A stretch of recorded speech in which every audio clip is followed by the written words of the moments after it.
আমরা এখন হাত ধোয়া শিখবো, ঠিক আছে? কিভাবে করে হাত ধোয়। কি তোমরা কি সবাইকে হাত ধুয়ে কি করবা? ভাত খাওয়ার পূর্বে কি ধুইতে হবে? এই যে বলো, ভাত খাওয়ার পূর্বে কি ধুইতে হবে? এখন আমাদের তাসিন হাত ধুয়ে দেখাবে কিভাবে হাত ধুইতে হয়। প্রথমে হ্যাঁ ধো, প্রথমে কি করতে হবে? Very good. তারপরে সাবান দিতে হবে। হ্যাঁ, সাবান দিয়ে ভালো করে করো। কিভাবে করে হাত ধুতে হয় আমাদের প্রাথমিকের শিক্ষার্থী তাসিন দেখাচ্ছে।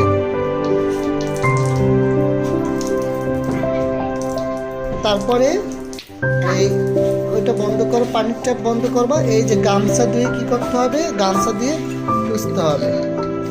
কি মনে থাকবে? এই যে তাসিন যেভাবে করে হাত ধুইছে, তোমরা কি বাসায় বসে এরকম করে ধুইতে পারবা?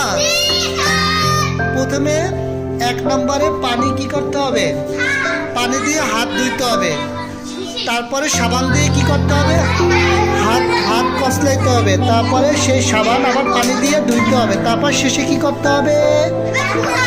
মোছা লাগবে। বলো সবাই, হাত দেখাও, তোমাদের হাত দেখাও তো। Very good. আমরা আমাদের হাতগুলো কি রাখবো? পরিষ্কার রাখবো, মনে থাকবে? ময়লা লাগলে কি ধুয়ে ফেলবো আমরা? আমাদের হাত ধুইতে হবে ময়লা লাগলে, মনে থাকবে?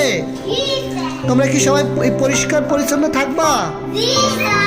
Very good. সবাই আল্লাহ হাফেজ, টাটা দাও, সবাই টাটা দাও। ঠিক আছে।